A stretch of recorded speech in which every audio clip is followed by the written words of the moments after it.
Hello, this is Cube. Starting today, I'm launching a three-part series, analytical dissection of the structure of the world in 2026. For episode 1, the subject is Germany. Germany today stands at the largest turning point in its post-war history. The reactivation of conscription infrastructure, the rapid expansion of armament, the penetration of wartime consciousness into the public. All of this is unfolding at extraordinary speed. However, what I want to consider with you today is not the number of armament or the content of policy themselves. It is a question, why does Germany repeat the same mistake? A country that produced two world wars in the 20th century, a country that spent 80 post-war years building a framework of peace. Why Germany now dismantling that framework with its own hands? The answer lies in the cast left by a single thinker, Carl Schmitt, in his friend-enemy theory. And this episode is dedicated to the intellect who spent his entire life resisting that friend-enemy theory, Jürgen Habermas, who passed away this past March. Let us begin. However, that alone is not the perfect answer to the question of why does Germany repeat the same mistake. I hold one more answer in my hand. I will speak of it at the very end of this video. Do you feel a vague unease in the daily news? The US-China rift, Europe sliding toward war, the fragility of energy and food. Yet no one tells you, clearly, what to do. Stepping Down, a geopolitics beyond friend and enemy, answers that question from both the technological and the historical side. Quietly but certainly, the path forward exists. And it is within reach. The independent perspective I have shared again and again on YouTube. The paperback edition is in 2 volumes, totaling 471 pages. Available now on Amazon Books. Why not place, somewhere in the back of your mind, one more lens through which to see the world? First, what is actually happening in Germany today? Let me start with the facts. On April 22, 2026, German Defense Minister Boris Pistorius announced a new military strategy called the General Concept of Military Defense. This is the first comprehensive national military strategy in decades since the end of the Cold War. The plan unfolds in 3 phases. Phase 1 runs through 2029. It rapidly builds up the current active force of approximately 185,000 personnel. Phase 2 runs through 2035. Active forces expand to 260,000. In addition to land, sea, and air, capabilities in cyber and space are fully integrated. Phase 3 runs through 2039. Next-generation technologies are implemented, and technological superiority over Russia is established. This is the final goal. The ultimate target structure, 460,000 personnel, combining active and reserve forces. To support this, the defense budget for fiscal year 2026 is at a historic peak of 108.2 billion euros, approximately 17 trillion yen, or roughly 120 billion US dollars. This is more than double Japan's defense budget. However, the most cold-blooded part of this plan lies elsewhere. It is the redefinition of the reserve. The reserve, currently approximately 60,000, will be expanded to over 200,000. And these reservists will no longer be treated as filler in emergencies. They will be positioned as main combat forces on par with active personnel. This is the core of the new strategy. And there is another important development. On December 5, 2025, the German Bundestag passed a new military service law. It came into force on January 1st, 2026. Under this law, all 18-year-old males born after 2008 are now required to complete a digital questionnaire. The contents: interest in military service, education, mental and physical condition. This is now a compulsory declaration to the state. Furthermore, 24 selection screening centers have been newly established across the country. Based on questionnaire results, subjects are required to attend physical and aptitude examinations at these centers. Refusal results in legal disadvantages. In other words, a switch, one that can instantly convert into compulsory conscription at the moment of emergency, has already been embedded into the law. Armament numbers and conscription mechanisms are the visible hardware of the story. But another less visible, yet decisive, movement is unfolding in parallel. This is the propaganda rewriting the very consciousness of the population for wartime. The central figure is Defense Minister Boris Pistorius. There is a German keyword he repeatedly invokes: Kriegstüchtigkeit. Translated, it means war-fighting capability or readiness for war. Pistorius has repeatedly broadcast this phrase across public broadcasting and many other venues. German society and the military must become accustomed to the threat of war in Europe. We must become ready for war. Several years ago, this kind of statement would have been unthinkable inside Germany, because Germany, burdened with the memory of Nazism, has treated the very phrase, "a state ready for war," as taboo. Yet today, this phrase circulates routinely in mainstream German media. The groundwork is being laid to rewrite the mentality of an entire society. Another striking statement. In November 2025, Pistorius told the major newspaper Frankfurter Allgemeine Zeitung the following: Russia will, as early as 2028 to 2029, regain the capacity to attack NATO's eastern frontier. Some military historians believe we may have already lived through our last peaceful summer.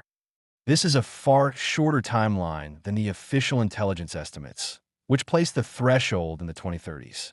To put it in public anyway, that is the move. The objective: to embed in the public mind a sense of tomorrow's war as immediate reality. This is a well-crafted psychological propaganda technique. The same direction is moving through media and educational settings. In the new defense strategy, Responsibility for Europe, announced in April 2026, information campaigns and special broadcasts about civil defense in emergencies, stockpiling water and food, confirming evacuation routes, have surged. In schools, the narrative is being rewritten in the direction of national defense is not the military's task alone. It is the obligation of the entire society.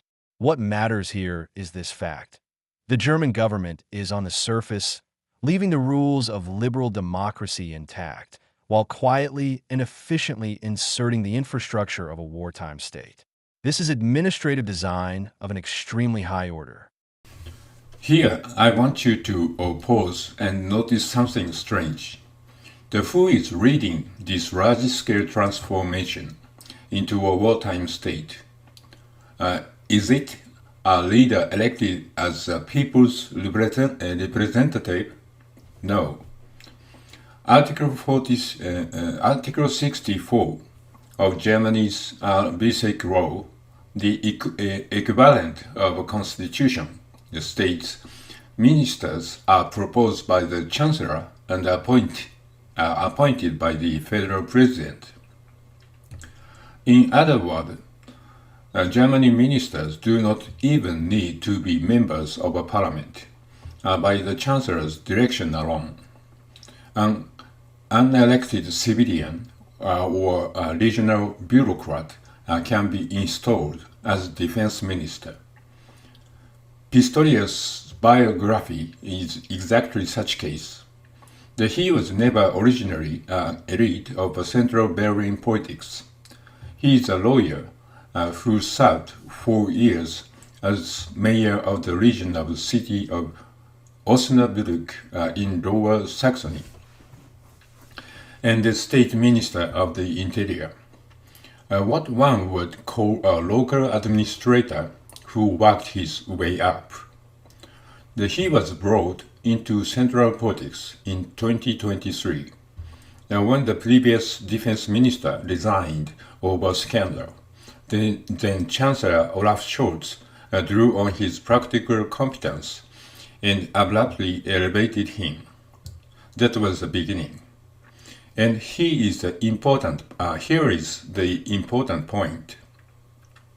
In the February 2025 general election, the Scholz government collapsed.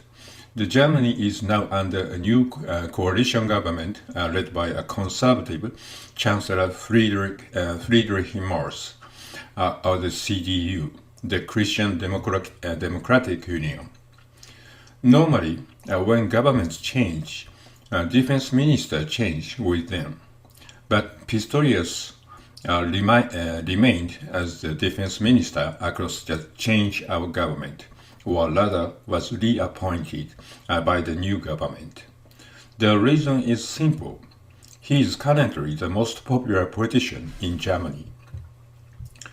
His cool and clear manner of speaking has made him acceptable to an anxious German public as a reliable practitioner. Therefore, weakened the new government as well, that his nationwide popularity is a weapon they cannot afford to release. Now, please think carefully about this. A government that suffered electoral defeat is having an elected minister carry out with full force the major reform that bind the lives of citizens, the construction of conscription infrastructure, and the rapid expansion of armament. What kind of condition is this? No need to invoke conspiracy theories. The reality is simply this: a defense plan drawn up by what one might call Germany's bureaucratic deep state. Particularly the Defense Ministry and Intelligence Agency is being executed by the politician on the surface as a cross-party consensus. The mainstream conservatives, the CDU, CSU, and the center-left SPD, the Social Democrats, also they are nominally rivals. They have formed beneath the surface a strong and quiet agreement on a single point: national defense, the stance against Russia, and commitment to NATO. Because if they were to feud here, the country would be taken over by the rising force on the anti-American and the pro-Russian side, the AfD, the alternative for Germany. As a result, precisely because the democratically elected parliament stands on weak legs, the mainstream parties have linked arms in executing unchanged the plan drawn up by the bureaucracy. This is technocracy, a form bureaucratic-led politics, maintained with the procedural share of democracy. So, what is the underlying philosophy of the wartime state transformation that the German bureaucracy is engineering? Here the name of one particular thinker must be raised: Carl Schmitt, the 20th century German jurist and political philosopher. His major work, The Concept of the Political, was published in 1932, a mere year before the Nazi seizure of power. The central thesis Schmitt offered in this book is extremely simple. The essence of politics is the distinction between friend and enemy. In other words, politics is the act of distinguishing allies from enemies. That Schmitt claims is the fundamental function of the political itself. Schmitt continues, any thought that seeks to blur the friend-enemy distinction For example, universal human rights or pacifism through international law is ultimately a form of self-deception that can be sustained only by inviting the enemy inside. This is the so-called friend-enemy theory. Schmidt himself, carrying this theory, joined the Nazi Party in 1933 as crown jurist, a laurel crown legal scholar.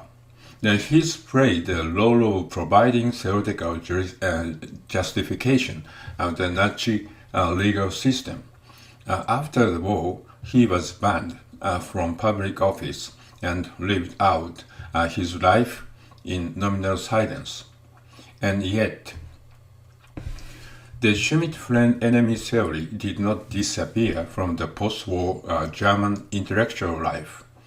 On the contrary, it survives at extraordinary depths.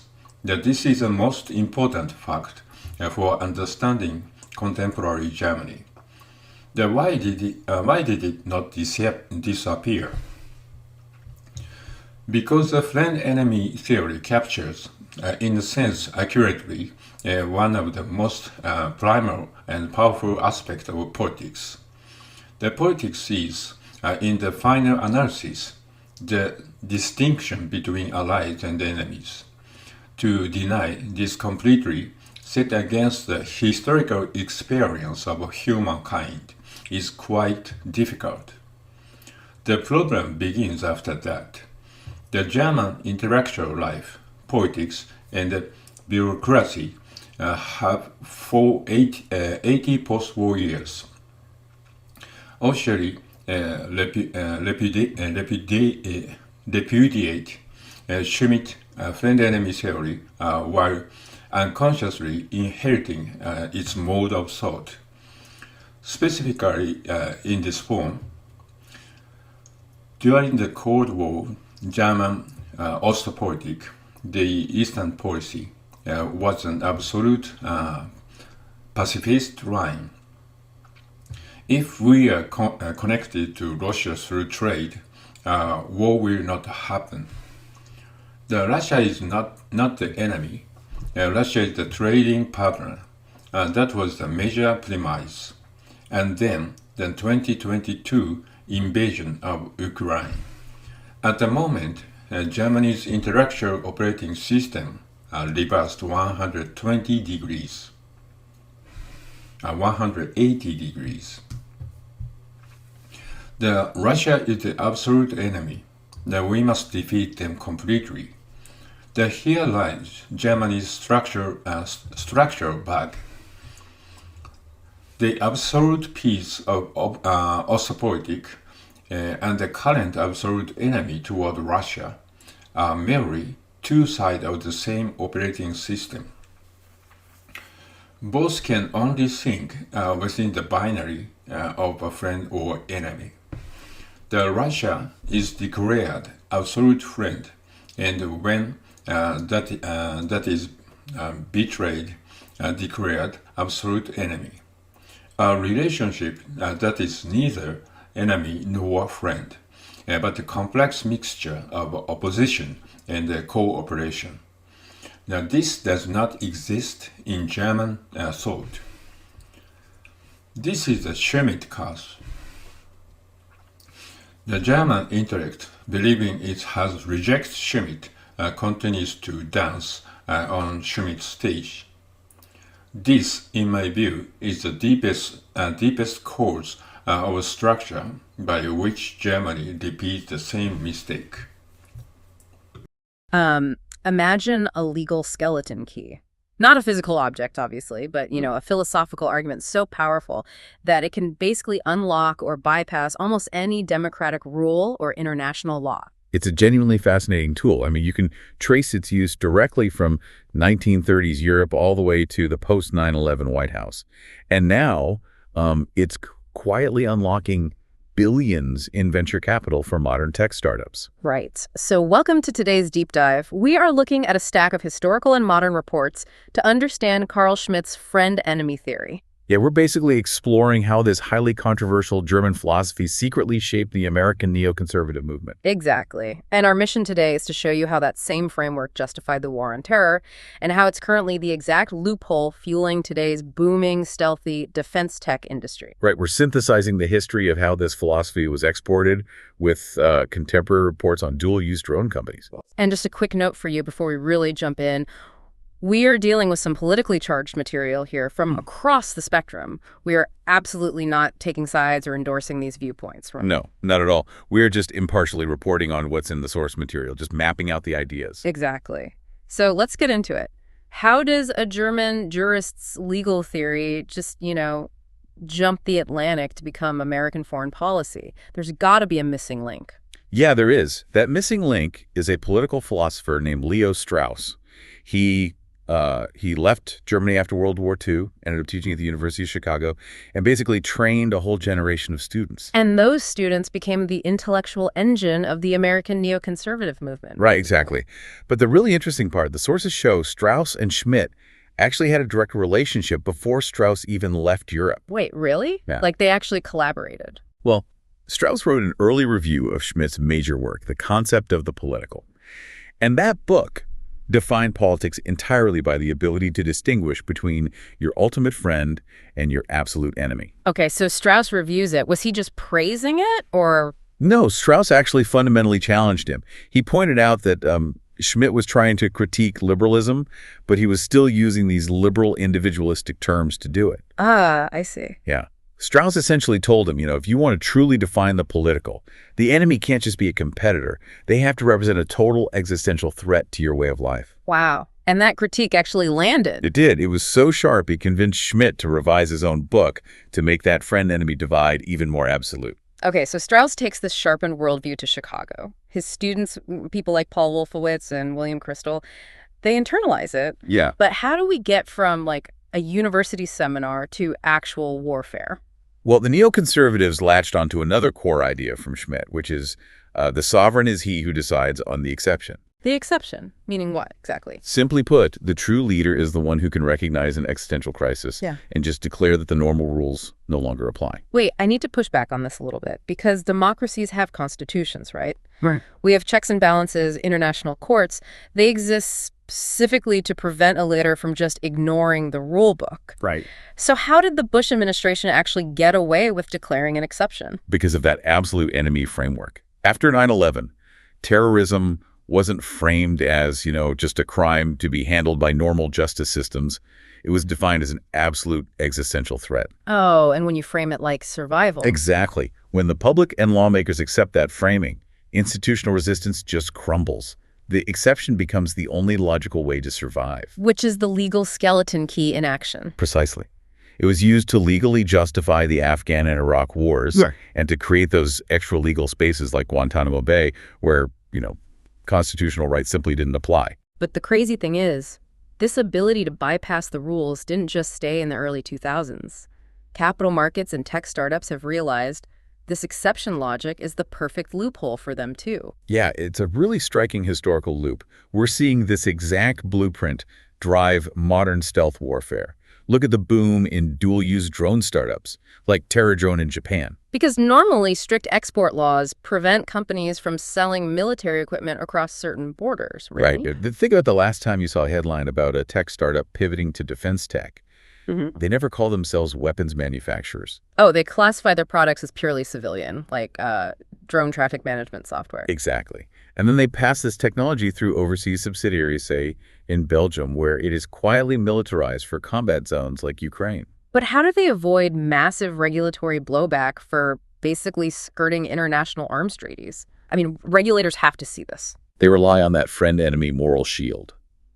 When a conflict is framed as an existential fight against an absolute enemy, regulators face massive pressure to just look the other way. Wow. So venture capitalists can enthusiastically fund this stuff because the narrative paints them as patriotic defenders. Yeah, humanitarian defenders rather than architects of a stealth war economy. The existential threat creates an exception for the market, just like it did for the military. That is wild. The ideas of one thinker have crossed borders and decades. This legal skeleton key forged in the 1930s was adopted by neoconservatives to dictate 21st century geopolitics. And is now the mechanism unlocking modern startup business models. The exception has fundamentally become the norm. Which leaves you with one final question to ponder today. If our entire global political and economic operating system is completely reliant on this friend versus enemy binary, what happens when we inevitably hand over the power of defining who our absolute enemy is to autonomous AI? Yeah, definitely something to think about. Thanks for joining us. See you next time on The Deep Dive.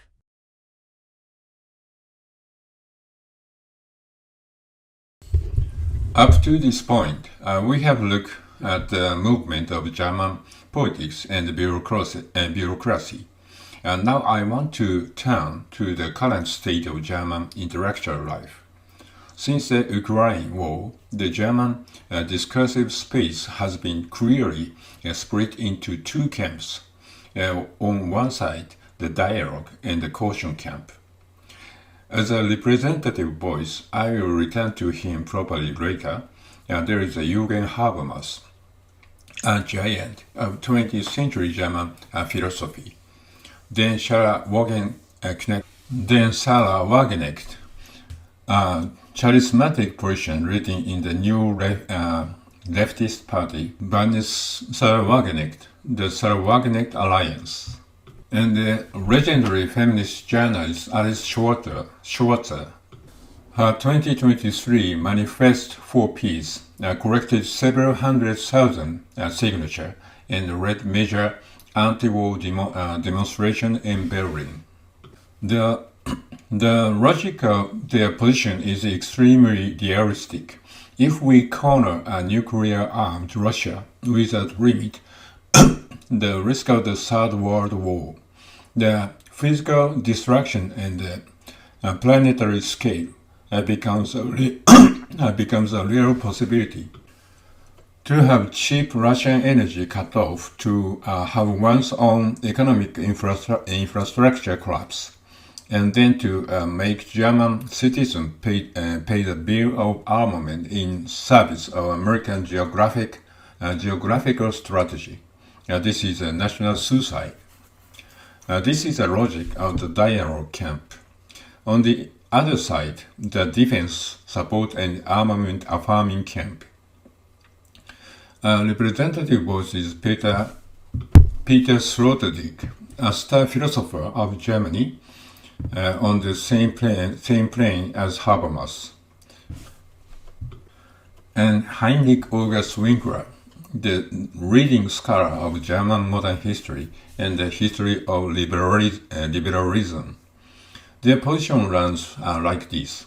The Russia's invasion of Ukraine in the case of 19th century annexed imperialism crashing into a 21st century sophisticated order.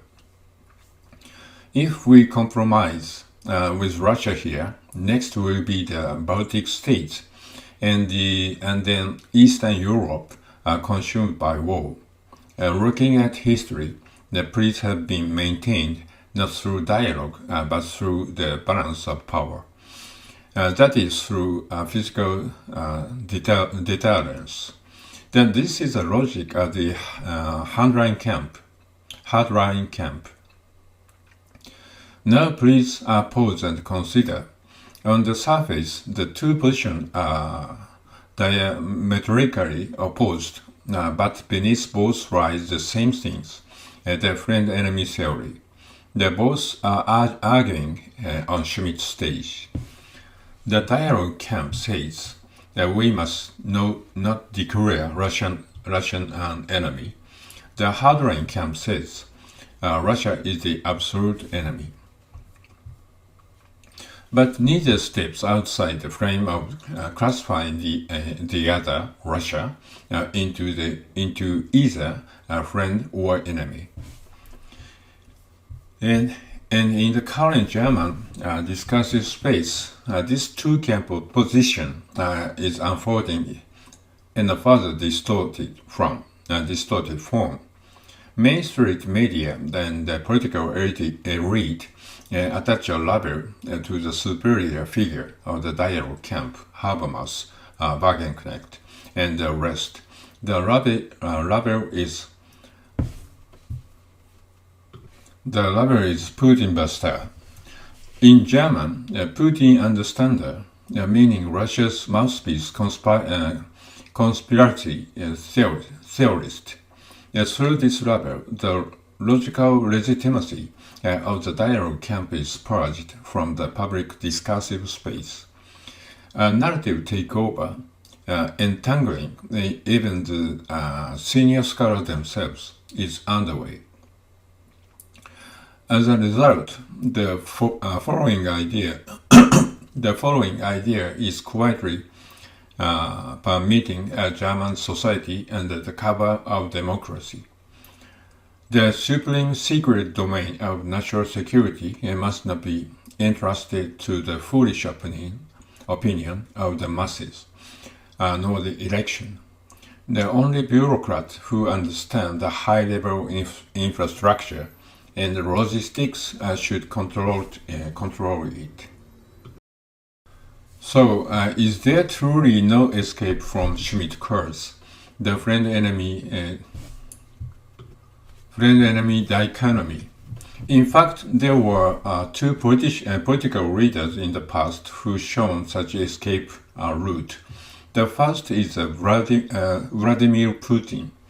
You may find this surprising, but in the early 2000s, when Putin has just begun his presidency, he made a proposal to then U.S. President Bill Clinton. Why not bring Russia into NATO?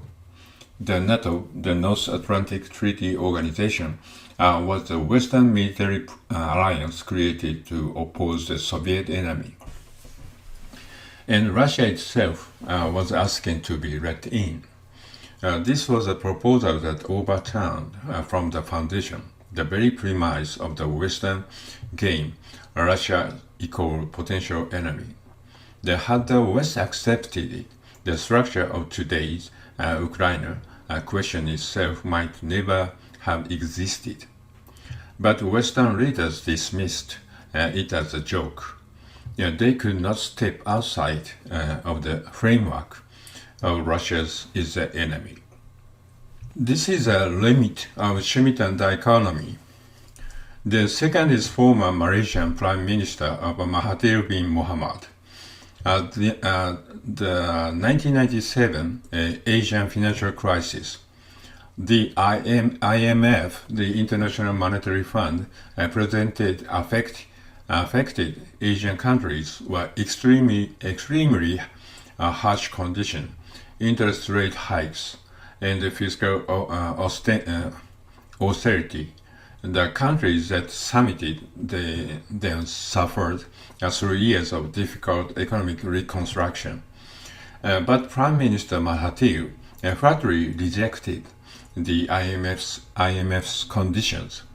He imposed capital control and used commodities such as palm oil to execute international settlement with South American countries through barter trade. Not martyring oneself to the rules, but using the rules as a tool for the survival for one's own people. This is another mode of thought, one that lies outside Schmidt dichotomy. Putin's 2000 NATO proposal and Mahathir's 1997 barter trade. They both rested on a flexible meta-thinking that did not seek to win within the given rules, but rewrite the rules themselves. What German intellect lacks most, it seemed to me, is precisely this kind of flexibility.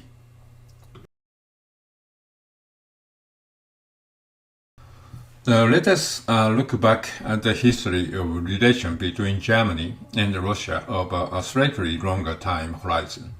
It may come as a surprise, but historically, Germany and Russia have a cycle. repeatedly between close friends and absolute destroyers, an extraordinary deep relationship of love and hatred. In the 18th century Prussian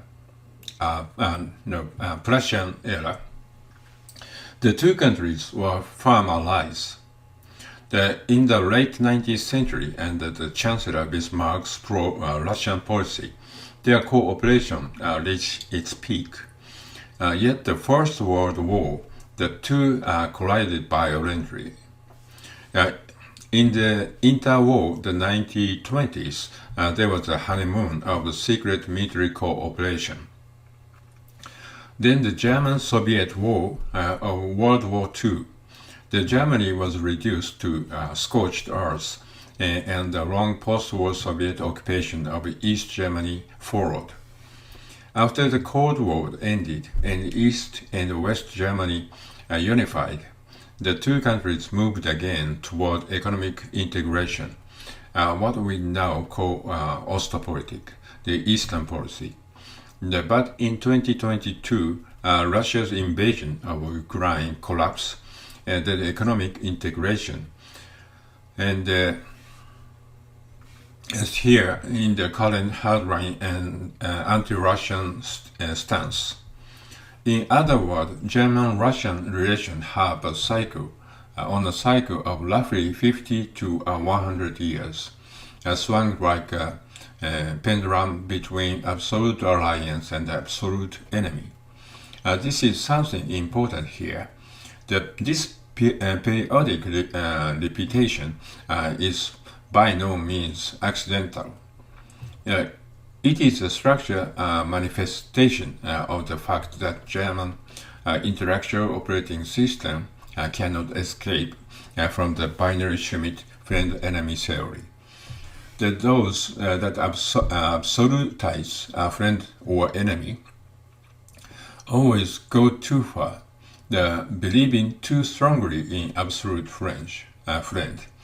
It embarks upon betrayal to absolute enemy. This is the engine that drives historical repetition. And here is what matters from here. This is not only a Germany's problem. Japan too could fall into the same trap. The 180 degrees reversal from defeat in World War II and the post-war Japan-US alliance as absolute friend.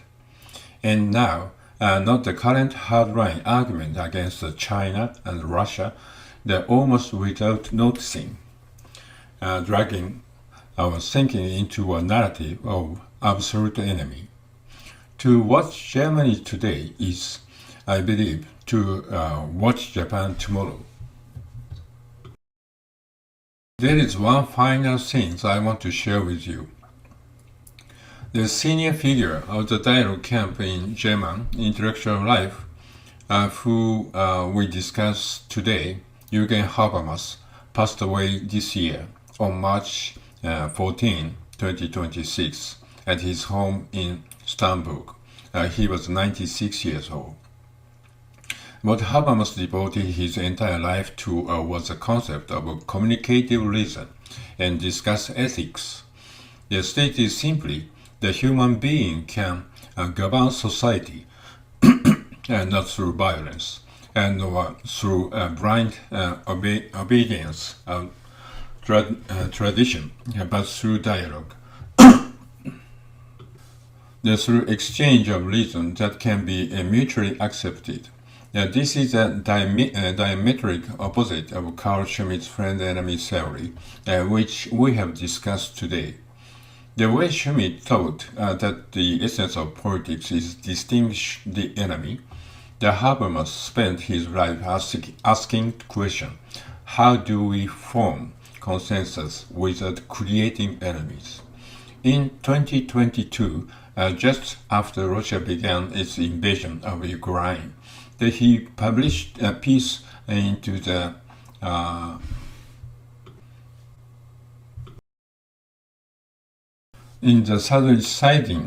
commonly criticizing the emotionally driven escalation of heavy weapons supplied by the West. He wrote that the politicians must coldly calculate what lies beyond cornering a nuclear armed state. This was not in order to affirm war. It was the last voice of reason, raised in order to avoid war. I extended my deepest condolence for the passing of Jürgen Habermas. What we discussed today is the normal question of any particular country. It is a question of how one ideological operating system, Schmitt's friend-enemy theory, has historically driven nations towards self-destruction, and how Germany today is again falling into that trap.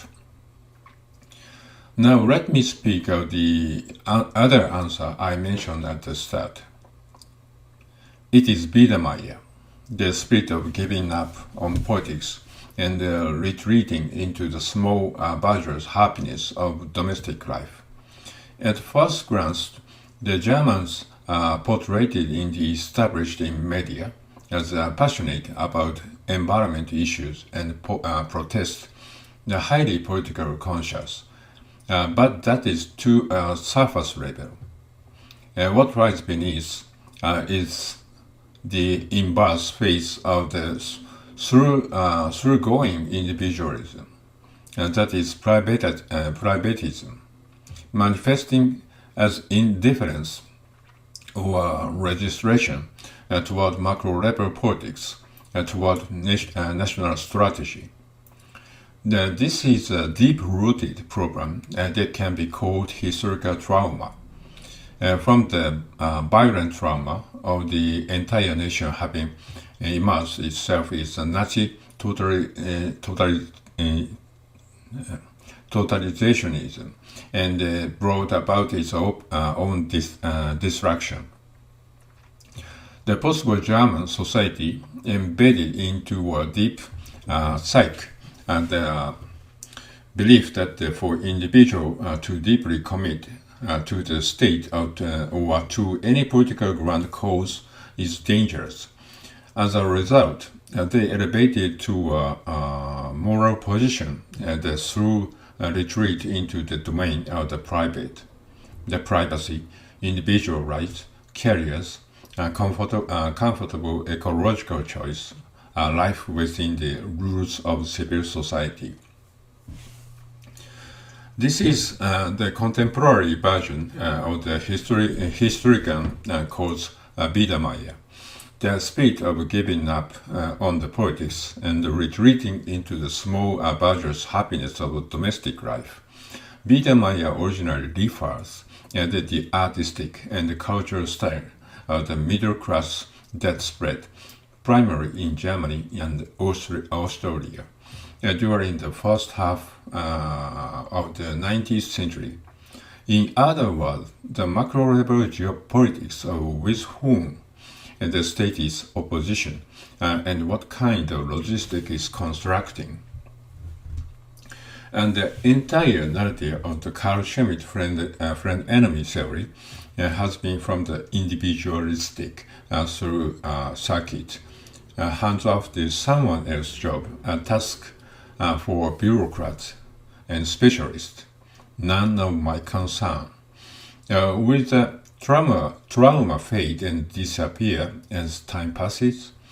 If we rewind history on the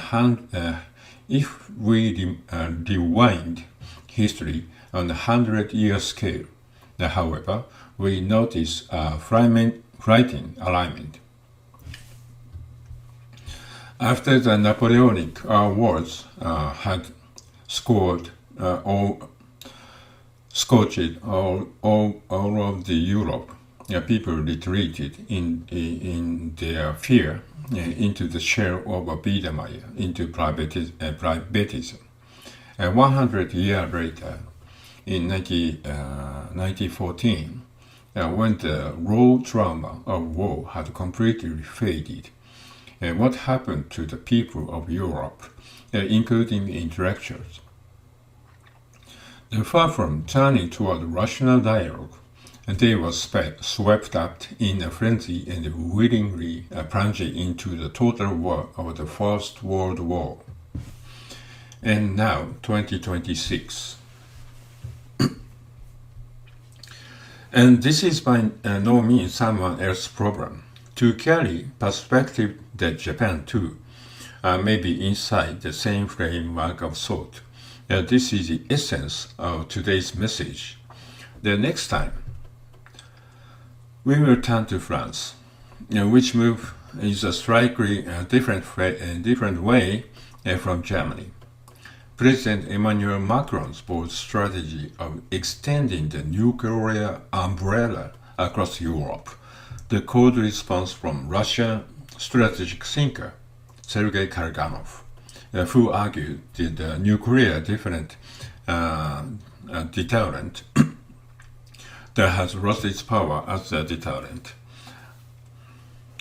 A response that may break Macron's calculation entirely. And the question, why have the European right-wing populist parties, who were initially pro-Trump, now abandon Trump themselves? The title is "The Nuclear Deterrent Has Lost Its Power." The Macron's gamble and the European right that abandoned Trump. Same time, next Saturday. Thank you for watching. This was Cubase.